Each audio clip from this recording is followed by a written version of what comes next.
और ये तस्वीरें इस वक्त सीधी तस्वीरें आप देख रहे हैं। अमित शाह अपना नॉमिनेशन फाइल करने के लिए, नामांकन भरने के लिए पहुंचे हुए हैं गांधीनगर सीट से। लगातार ये तीसरी बार होगा जब इस सीट से वो पर्चा दाखिल कर रहे हैं। 2 बार अच्छे खासे मार्जिन से जीत हासिल कर चुके हैं। और अब बीजेपी के चाणक्य अमित शाह एक बार फिर, क्योंकि जिनके विजन के अनुसार ये 400 प्लस का नारा दिया गया है, देखिए अपनी सीट के लिए भी अब वो नामांकन दाखिल करने के लिए पहुंचे हुए हैं। दिग्गजों के साथ में कार्यकर्ता तमाम नजर आ रहे हैं।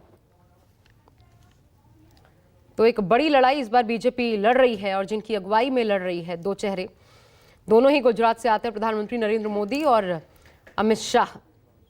क्योंकि कहां किसे टिकट दिया जाना, ये तमाम चीजें, या फिर कैसे एक एक बूथ को मैनेज करना है, जाहिर तौर पर ऐसे ही बीजेपी के चाणक्य नहीं कहे जाते। ऊपर से लेकर के नीचे तक पूरी पहरेदारी, निगाह उनकी रहती है। और अपनी सीट के लिए, हालांकि यहां पर फाइट है नहीं, जानकार यही बताते हैं आपको। ये सीधी तस्वीरें इस वक्त हम दिखा रहे हैं। अमित शाह गांधीनगर से अपना नॉमिनेशन फाइल करने के लिए पहुंच चुके हैं। और अब क्योंकि दूसरे चरण के लिए प्रचार प्रसार भी तेज हो चला है, प्रधानमंत्री नरेंद्र मोदी भी आज कई राज्यों में दौरे पर हैं। थोड़ी देर पहले अमरोहा में भी उनकी रैली थी। और आपको बता दें कि अमित शाह इससे पहले कल 3 रोड शोज कर चुके हैं। रैली को भी उन्होंने संबोधित किया था और विजय मुहूर्त खासकर निकाला गया है उनके इस नॉमिनेशन को फाइल करने के लिए। पिछली बार 10 लाख के मतों के अंतर से इस बार ये कोशिश है बीजेपी की, इतने बड़े मार्जिन से वो चुनाव जीतें।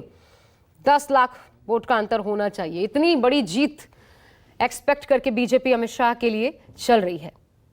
और लगातार अपनी सीट पर भी नजर बनाए हुए हैं अमित शाह, क्योंकि इंडिया गठबंधन को हल्के में नहीं लिया जा सकता। और बीजेपी चाहे वो पंचायत चुनाव ही क्यों ना हो, किसी चुनाव को हल्के में नहीं लेती। ये खुद अमित शाह के शब्द भी हैं। तो अपनी सीट को, चाहे अपनी सीट को लेकर, गुजरात को लेकर या देशव्यापी ही, पूरी तैयारी के साथ। इसके अलावा आपको बता दें कि गांधीनगर इस सीट के अंतर्गत जितनी भी लगभग आधा दर्जन विधानसभा सीटें हैं, वहां पर भी तैयारियों का जायजा कल अमित शाह ने खुद लिया था। और आज ये विजय मुहूर्त, खासकर इसका चुनाव किया गया अमित शाह ने, जिसमें अभी अपना नामांकन ये दाखिल करने के लिए पहुंचे हुए हैं। और लक्ष्य बहुत बड़ा लक्ष्य, 10 लाख के भारी मतों से के अंतर से जीत दर्ज करने का।